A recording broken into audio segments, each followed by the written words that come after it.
क्या आप लोग को जबरदस्ती यहाँ सचिवालय थाना लाया गया? ये लगातार डीएसपी मैडम को कॉल आ रहा था कि आप सुभाष जल्दी आओ, तुम समझने वाले हो। हम बोले मैम से हम बोले कि हम देखिए 3-4 गो आएंगे। तो बोला गया कि हाँ ठीक है, आप आओ, 4 गो से अंदर हम मिलेंगे। यहाँ आते हैं तो अकेले हम मुझे बुलाकर अंदर कहते हैं कि तुम अकेले रहो। हम बोले कि हम अकेले नहीं रहेंगे, मेरे साथ 4 आए 2-3 गो हम मेरे साथ अंदर आएंगे। तो नहीं अंदर, तो तुम जाओ बाहर, भगा दिया जाता है हमको। क्या लगता है हम लोग को न्याय नहीं मिलेगा सर। जिस तरह इन लोग कह रहे हैं, अपराधी हम ही लोग हैं, इस तरह भी आते हम लोग के साथ बर्ताव किया जा रहा है। डीजीपी साहब से मुलाकात हुई, क्या बात हुई? वो सिर्फ सुसाइड का अभी तक रट लगाए हुए हैं। आप लोग को यहाँ क्यों लाया गया था? हम लोग को लाया नहीं गया, गलत बात क्या? बुलाया गया था हम लोग को, जबरदस्ती नहीं लाया गया? नहीं जबरदस्ती नहीं लाया गया था, बुलाया गया था हम लोग को। क्या लगता है न्याय मिलेगा? नहीं, न्याय के लिए ही तो खड़े आते यहाँ आ रहे हैं, यही न्याय मिला हमको। डीजीपी सर यही न्याय देते हैं। अब आगे क्या करेंगे? हम लोग क्या रोड पे उतरेंगे, आत्मदाह करेंगे। यहाँ किस लिए बुलाया गया था? सचिवालय थाना जब वहाँ से बातें काम बिगड़ी तो यहाँ मैडम बोली कि सुभाष तुम समझने वाले हो, तुम आओ यहाँ, तुम आओ यहाँ, मिलना चाह रहे हैं हम। तो यहाँ आते हैं तो यहाँ पे एसएसपी सर भी रहते हैं, यहाँ पे सिटी एसपी रहते हैं, यहाँ पे एडिशनल एसपी रहते हैं, यहाँ पे डीएसपी मैडम रहती हैं। वो और अंदर हम जाते हैं तो रूम क्लोज कर दिया जाता है। जब हम बोले कि मैडम और 2-3 गो हैं वो आएंगे, तो नहीं, सिटी एसपी बोलते हैं कि नहीं तुम रहो यहाँ। हम बोलते हैं कि नहीं अकेला रहेंगे। अब आप लोग आगे कहाँ जा रहे हैं? हम लोग जा रहे हैं घर पे सर, अब क्या करेंगे? आप उनसे प्राइवेट पार्ट पे इंजरी है, फॉरेंसिक रिपोर्ट चीख के कह रही है कि इसमें ह्यूमन सीमन मिला है। और इन हालातों में अगर पुलिस चीफ अगर यह कहें कि यह आत्महत्या है तो यह काफ़ी दुखद है। हमारे पास जो इंसाफ की बची खुची उम्मीद थी आज वो भी ख़त्म हो गई है। हम लोग इस मामले में न्यायालय का रुख करेंगे। डीजीपी साहब से आप लोगों की मुलाकात हुई?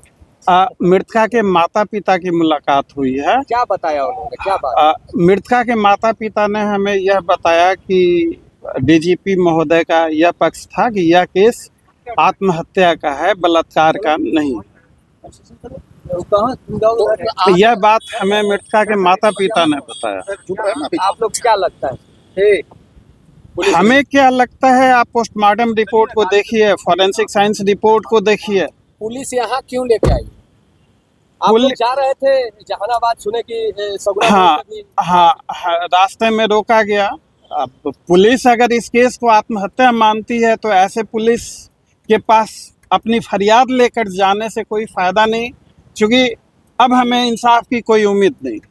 क्या लगता है जबरन लाया गया? पुलिस ने रोककर गृह मंत्री से कहा मिलने के लिए, लेकिन परिवारजन काफी दबाव में थे और परिवारजन तो दबाव में थे तो भी कहे कि हम मिलने से किसी स्थिति में नहीं है, क्योंकि डीजीपी ऑफिस में उसको टॉर्चर किया गया परिवारजनों को, माता पिता दोनों को। मां रोते हुए निकली, उसके बाद वो स्थिति में नहीं था कि गृह मंत्री से मिले, उनकी मानसिक स्थिति नहीं थी। बाहर निकलने पर उनको कहा गया कि नहीं, परिवार के अन्य जन या कोई सामाजिक वर्कर नहीं आ सकता है, सिर्फ माता पिता मिलेंगे। क्या लगता है जबरदस्ती लाया गया या नहीं? यहाँ तो फिर बुलाया गया, परिवार के मामा को कहा गया, एसएसपी साहब ने फोन किया कि आप अकेले आइए। फिर हम लोग 4-5 आदमी आए, मिले तो कहते हैं कि केस को सीबीआई को सौंप दें, परिवारजनों को कन्विंस कीजिए वगैरह वगैरह। तो मतलब सीबीआई को देने की बातें कही जा रही है, बातें टाल मटोल की जा रही है, पूरे तरह इसमें बड़ा रैकेट है, छुपाने की कोशिश की जा रही है। क्या सीबीआई क्या मांग करते हैं आप? ना, हम लोग इंसाफ की मांग करते हैं। इंसाफ की मांग, जांच कोई भी करे, जांच निष्पक्ष हो, लॉन्गर करके बस टालना मटालना हो जाए। जांच बायस्ड माइंड से ना हो, जांच स्वतंत्र हो, निष्पक्ष हो और इंसाफ मिले। हम इंसाफ की मांग करते हैं। जांच कौन कर, इन हालातों में अभी तक जो इंसाफ की उम्मीदें थी वो सारी की सारी ध्वस्त हो गई।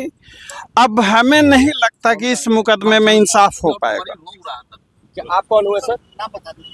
मेरा नाम एसके पांडे हुआ। इस केस को मैं पीड़िता की तरफ से देख रहा हूँ।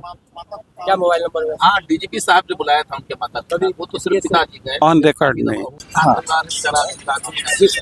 अगर इन हालातों में अभी भी पुलिस को यह आत्महत्या लगता है जो स्थिति तो हम है, अपने किसी मीडिया के न्याय- भाइयों से मैं अनुरोध करता हूं कि आप डीजीपी महोदय से पूछें उसके बाद एक परिवार कि यह आत्महत्या है या बलात्कार है, आप आइए हमारे- देश को बताएं कि यह आत्महत्या है या बलात्कार है। लेकिन एसएसपी साहब ने कहा कि हम अकेले मामा से इस केस में लिपापोती हो रही, मामा जी को भी- हमें इंसाफ की कोई उम्मीद नहीं है। आप दो चार लोगों के से साथ मुलाकात के बाद वहाँ क्या बताया गया परिजन को, आत्महत्या है या फिर डीजीपी साहब से हमारी लगता है बातचीत सब नहीं कुछ हो पाई। परिवार की जो बातचीत। परिवार के लोगों की बातचीत हुई। कोई बड़ा परिवार आदमी के को लोगों ने बताया। हमें यह आपको कहीं बताया संकट है तभी तो कि बताया। डीजीपी महोदय तो अभी या तो भी इनको इसे चैलेंज करें, आत्महत्या मानकर चल रहा है।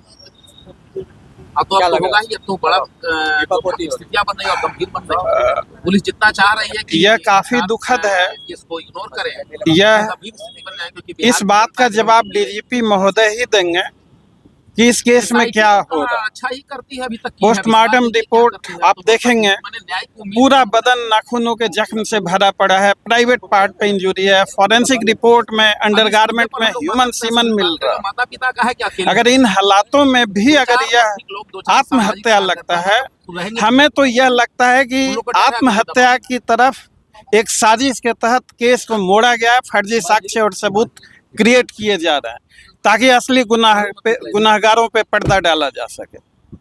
क्या पर्चा? और दूसरी बात, ये मृतका के पूरे शरीर पे, जैसा कि उनके माता पिता ने बताया, नाखूनों के जख्म थे, डॉक्टर को बताया गया।